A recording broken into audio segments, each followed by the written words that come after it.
সম্মানিত ভিউয়ার্স, আসসালামু আলাইকুম ওয়া রাহমাতুল্লাহি ওয়া বারাকাতুহু। আশা করি সবাই আল্লাহর অশেষ রহমতে ভালো আছেন, সুস্থ আছেন।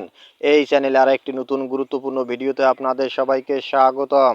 আজকে আলোচনা করব বেসরকারি শিক্ষক কর্মচারীদের জানুয়ারি মাসের বেতন নিয়ে দুঃসংবাদ দিল মাওসি। বিস্তারিত থাকছে ভিডিওতে। এই ভিডিওটি দেখার আগে যারা এই চ্যানেলে একদম নতুন তারা অবশ্যই চ্যানেলটি সাবস্ক্রাইব করে পাশে থাকা বেল আইকনটি প্রেস করে দিন। আর যারা ইতিমধ্যে সাবস্ক্রাইব করেছেন তাদেরকে জানাই অসংখ্য ধন্যবাদ। বেসরকারি শিক্ষক কর্মচারীদের জানুয়ারি মাসের বেতন নিয়ে দুঃসংবাদ দিল মাওসি।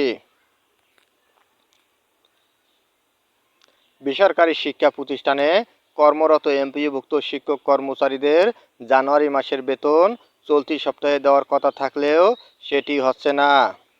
আগামী সপ্তাহের শুরুতে শিক্ষক কর্মচারীরা বেতন পাবেন বলে আশা মাধ্যমিক ও উচ্চশিক্ষা অধিদপ্তরের মাওসির একটি সূত্র আজ সোমবার দ্য ডেইলি ক্যাম্পাসকে জানিয়েছে, প্রথম, দ্বিতীয় এবং তৃতীয় ধাপে বেতন পাওয়া শিক্ষক কর্মচারীদের বেতন দিতে বিল সাবমিশন শুরু হয়েছে। চলতি সপ্তাহের মধ্যে এ প্রক্রিয়া শেষ হলে আগামী সপ্তাহের শুরুতে শিক্ষক কর্মচারীদের ব্যাংক অ্যাকাউন্টে জানুয়ারি মাসের বেতন ঢুকবে। এরপর তারা টাকা উত্তোলন করতে পারবেন। নাম অপ্রকাশিত রাখার শর্তে মাওসির এক কর্মকর্তা জানান, ইলেকট্রনিক ফান্ড ট্রান্সফার বা ইএফটির মাধ্যমে শিক্ষক কর্মচারীদের বেতন ভাতা দেওয়া হলেও বিল সাবমিশন করবেন প্রতিষ্ঠান প্রধানরা। সংশ্লিষ্ট প্রতিষ্ঠানের প্রধান ম্যানেজিং কমিটির সহায়তায় কতজন শিক্ষক কর্মচারীকে বেতন দেওয়া হবে সেটি সাবমিট করবেন। এরপর আমরা এটি মন্ত্রণালয়ে পাঠাবো। ওই কর্মকর্তা আরও জানান, ইতিমধ্যে প্রতিষ্ঠান প্রধানরা বিল সাবমিশনের কাজ শুরু করেছেন। 2-1 দিনের মাধ্যমে এ প্রক্রিয়া শেষ হলে আগামী সপ্তাহের শুরুতে শিক্ষক কর্মচারীরা ব্যাংক থেকে টাকা উত্তোলন করতে পারবেন। এজন্য সঠিক তথ্য সাবমিট করতে হবে। প্রায় 3.5 লাখ শিক্ষক কর্মচারী আগামী সপ্তাহে বেতন পেতে পারেন। জানা গেছে, সরকারি কর্মকর্তা-কর্মচারীরা ইএফটির মাধ্যমে বেতন ভাতা পান। তবে বেসরকারি শিক্ষা প্রতিষ্ঠানে কর্মরত এমপিওভুক্ত শিক্ষক কর্মচারীদের বেতন ভাতা সরকারি কোষাগার থেকে ছাড় হলেও তা রাষ্ট্রায়ত্ত 8টি ব্যাংকের মাধ্যমে অ্যানালগ পদ্ধতিতে ছাড় হয়।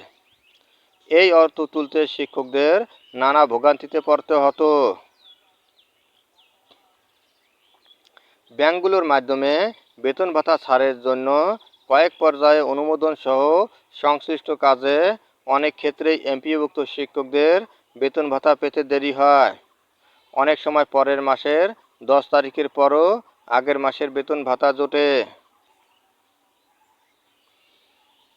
এ পরিপ্রেক্ষিতে গত 5 অক্টোবর বিশ্ব শিক্ষক দিবসে ইএফটিতে বেসরকারি শিক্ষকদের এমপিওর বেতন ভাতা দেওয়ার ঘোষণা দেয় শিক্ষা মন্ত্রণালয়। প্রাথমিকভাবে বেসরকারি এমপিওভুক্ত স্কুল কলেজের 209 জন শিক্ষক কর্মচারীর অক্টোবর মাসের এমপিও ইএফটিতে ছাড় হয়। পরবর্তী সময়ে গত 1 জানুয়ারি 1,89,000 শিক্ষক ইএফটির মাধ্যমে বেতন ভাতার সরকারি অংশের টাকা পেয়েছেন।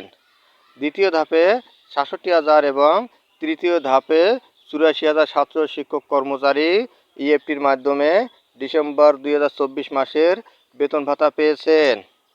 তবে এখনও জানুয়ারি মাসের বেতন পাননি তারা। ধন্যবাদ জানিয়ে বিদায় নেওয়ার আগে আবারও অনুরোধ জানাই, যদি ভিডিওটি ভালো লাগে এবং সর্বশেষ এনটিআরসি এর আপডেট নিউজ পেতে চান তাহলে অবশ্যই চ্যানেলটি সাবস্ক্রাইব করুন। ধন্যবাদ সবাইকে।